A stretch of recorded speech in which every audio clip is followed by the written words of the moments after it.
नसीब की ये जो गार्ड की ड्यूटी है ये अब नाइट की हो चुकी है।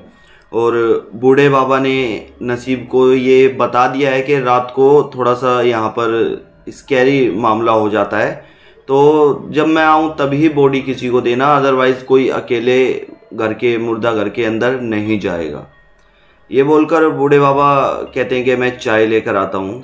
नसीब के साथ काफ़ी बुरा हादसा होने वाला है और वीडियो एंड तक देखेंगे तभी पता चलेगा। अगर फर्स्ट पार्ट आपने नहीं देखा है तो फटाफट से पहले जाके मुर्दा घर का फर्स्ट पार्ट देखिए, क्योंकि इस कहानी के अंदर जो होने वाला है ना वो एक रियलिटी है।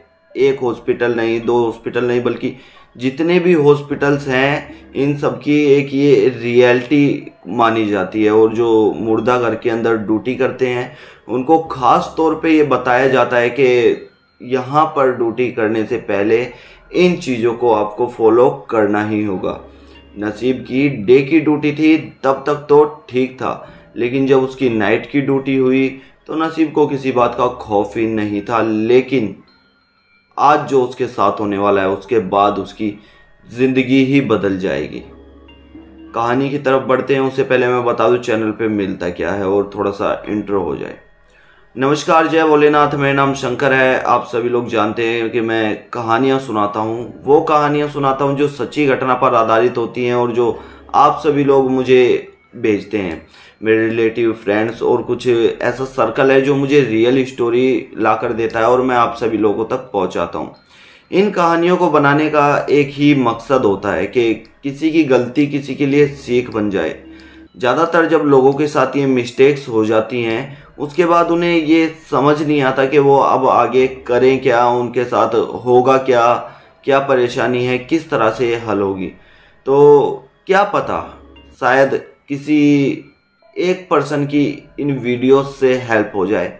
और मैं तो कहता हूँ कि किसी को अगर प्रॉब्लम है इस तरह की तो वो हमें कमेंट कर सकता है, हमें पर्सनली इंस्टाग्राम पे मैसेज कर सकता है। हमसे जो बन पड़ेगा, हम जहाँ तक नॉलेज रखते हैं, जहाँ तक जानते हैं, जहाँ तक हम लोगों से मिले हैं, कई ऐसे लोगों को भी जानते हैं जो इन चीज़ों में खेले हुए हैं, अच्छे से जानते हैं, तो शायद किसी की हेल्प हो जाए। तो दोस्तों प्लीज़ इन सब चीज़ों से थोड़ा सा बच के रहें। और ये सब चीज़ बचने नहीं देती हैं, लेकिन अगर किसी के साथ कुछ खुदा ना खास्ता ऐसा हो जाए तो हम हेल्प के लिए बिल्कुल तैयार हैं, कभी भी किसी भी तरह से किसी भी चीज़ की। चलिए बढ़ते हैं कहानी की ओर और जानते हैं कि नसीब के साथ हुआ क्या।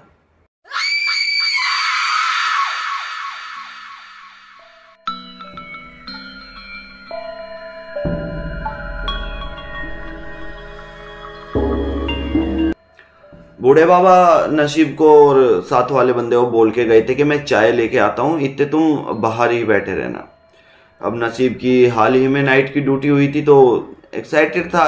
एक्साइटेड तो क्या था कि मतलब रात को नींद नहीं आ रही थी उसे। दिन में सो के आया था कि नाइट की ड्यूटी है, अपनी नींद पूरी करता हूँ, रात भर जगना है। जो दूसरा बंदा था वो आराम से सो गया था। उसकी नींद इतनी गहरी हो चुकी थी क्योंकि नाइट में ज़्यादातर जो मुर्दा घर का काम होता है वहाँ के गार्ड सो ही जाते हैं, क्योंकि नाइट में इतना कुछ होता नहीं है और नाइट में सो जाते हैं ज़्यादातर। तो नसीब जो था उसे अंदर से मुर्दा घर के कोई आवाज़ आती है। वो आवाज़ कोई ऐसी आवाज़ नहीं थी जो आम हो, मामूली हो, या फिर क्या ऐसी आवाज़ थी जिसे सुनकर कोई भी अंदर जाने के लिए तैयार हो जाए। नसीब इस आवाज़ को सुनकर सोचता है कि अंदर है क्या, मैं जाकर देखता हूँ। साथ वाला बंदा सोया पड़ा था तो उसे बिना जगाए हुए नसीब अंदर घुस जाता है मुर्दा घर के। अंदर घुस के नसीब इधर उधर देखता है, जांचता है कि अंदर तो ऐसा कुछ भी दिखाई नहीं दे रहा जो आवाज़ कर रहा हो। नसीब वापस गेट की तरफ काफ़ी अंदर तक चला जाता है। मुर्दा घर लंबा होता है, बड़ा होता है, क्योंकि काफ़ी सारी बॉडीज़ वहाँ पे होती हैं, फ्रीजर में लगी होती हैं। तो नसीब देखता है कि अभी जो शाम को बॉडी आई थी वो अपने स्ट्रेचर पर नहीं है, जहाँ पर उसे रखा गया था वहाँ पे नहीं है।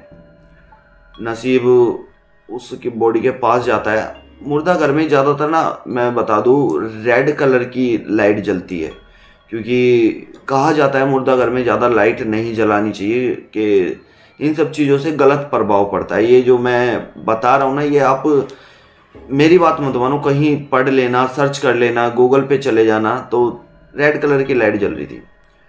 तो नसीब वहाँ जाके देखता है वो बॉडी वहाँ नहीं थी। नसीब इस चीज़ को देख के परेशान सा हो गया था। तो नसीब को महसूस होता है कि उस गेट के, जो मेन गेट था मुर्दाघर का, उसके पास से कोई गया है, गुजरा है, इतनी तेज जैसे कि कोई बाइक या गाड़ी चलती हो, इतनी तेज कोई गुजरा है। कोई पैरों पे चल के नहीं कि पैरों की आवाज़ आई, कोई ऐसे कि हवा में कोई गया है। नसीब मुड़ के देखता है, घूमता है, तो कौन है, कौन घुस गया है यहाँ पे। नसीब को किसी तरह का कोई जवाब नहीं आ रहा था। नसीब थोड़ा सा डर गया था कि क्या है अंदर, क्यों ऐसा हो रहा है। इतनी ही देर में बूढ़े बाबा आ जाते हैं और कहते हैं कि नसीब कहाँ गया। दूसरे बंदे को जगाते हैं, पूछते हैं नसीब कहाँ गया। तो कहता है कि यहीं गया होगा, वॉशरूम वगैरह तक, कहीं मुझे नहीं पता। बूढ़े बाबा उससे कहते हैं कि कहीं अंदर तो नहीं चला गया। जब उसे मना किया गया है तो अंदर क्यों जाएगा वो, आप बैठिए, चाय वाय पीते हैं, इतने आ जाएगा। वो चाय खत्म कर चुके थे लेकिन नसीब वापिस नहीं आया था। काफ़ी देर हो चुकी थी। बूढ़े बाबा परेशान थे, वॉशरूम तक भी देख के आए, इधर उधर भी देख के आए। एक पीछे की तरफ सोने की जगह थी, आराम करने की जगह थी, वहाँ पर भी देख के आए। नसीब कहीं नहीं था। वापिस आते हैं और कहते हैं कि हमें अंदर जाना होगा और देखना होगा कि नसीब अंदर है या नहीं है, बाहर है, कहाँ है, क्या बात है। बूढ़े बाबा और नसीब दोनों ही इस तरह से मतलब एक दूसरे से घुल मिल गए थे 2-4 दिनों में ही कि एक दूसरे की फिक्र होने लगी थी। बूढ़े बाबा दूसरे बंदे को लेते हैं और अंदर जाकर देखते हैं। नसीब एक कोने में बेहोश पड़ा था। नसीब के पास जाते हैं, उठाते हैं, नसीब को बाहर लेकर आते हैं, पानी वानी छिड़कते हैं।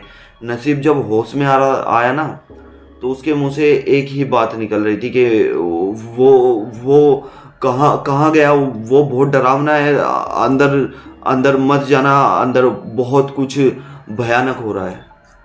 बूढ़े बाबा नसीब से कहते हैं, ये मैं आज से 40 साल पहले देखता आ रहा हूँ। 40 साल से ज़्यादा हो गए मुझे यहाँ पे जॉब करते हुए, लेकिन मैं अभी तक अकेला अंदर नहीं गया हूँ, और तुम अंदर गए तो तुम्हें ज़रूर दिखा होगा। नसीब ने जो वहाँ पर बातें बताई ना, वो दिल दहला देने वाली थी। नसीब ने बताया वहाँ पर सभी एक दूसरे से बात कर रहे थे। ऐसा लग रहा था कि बाजार लगा हुआ है और काफ़ी सारे आदमी खड़े हुए हैं यहाँ पे, और सब एक दूसरे से बात कर रहे हैं। सब नसीब को देख रहे हैं, नसीब की तरफ देख के हंस रहे हैं, खिलखिला रहे हैं। जो डेड बॉडी नहीं आई थी वो भी वहाँ पर खड़ी हुई दिखाई दी नसीब को। इस तरह की ये कहानियाँ जो होती हैं, ये दिल दहला देती हैं, और इन्हीं कहानियों से सबक मिलता है कि हाँ, ये सब चीज़ें भी हमारे आसपास आज भी मौजूद हैं। ये कहानी कोई ये नहीं है कि कहीं से उठा ली या बना दी या लिख दी। ये जो सच्ची कहानियाँ होती हैं ना, यही पहुँचती हैं, और यही कहानियाँ लोगों को आगे के लिए जागरूक कर देती है कि हाँ, ऐसा भी कुछ होता है जिससे प्रॉब्लम खड़ी हो सकती है। नसीब ने वहाँ से काम तो छोड़ दिया काफ़ी दिनों बाद, लेकिन उसके बाद नसीब को ये यकीन हो चुका था कि हाँ, ये बुरी शक्तियाँ, ये अच्छी शक्तियाँ, ये भूत प्रेत, भूत पिशाच हकीकत में होते हैं। दोस्तों, आपको क्या लगता है, क्या मुर्दा घर में सच में ऐसा कुछ होता होगा? आपकी क्या राय है, बस ये जानना चाहता हूँ। कमेंट सेक्शन में बता के चले जाना यार। फैमिली है, फैमिली कुछ भी बोल सकती है। और कमेंट सेक्शन में बताने के साथ चैनल को सब्सक्राइब भी कर देना। नमस्कार, जय भोलेनाथ। आज की वीडियो में इतना ही था, आज का एक्सपीरियंस इतना ही था। मिलते हैं नेक्स्ट वीडियो में। आज के लिए इतना ही। जय भोलेनाथ।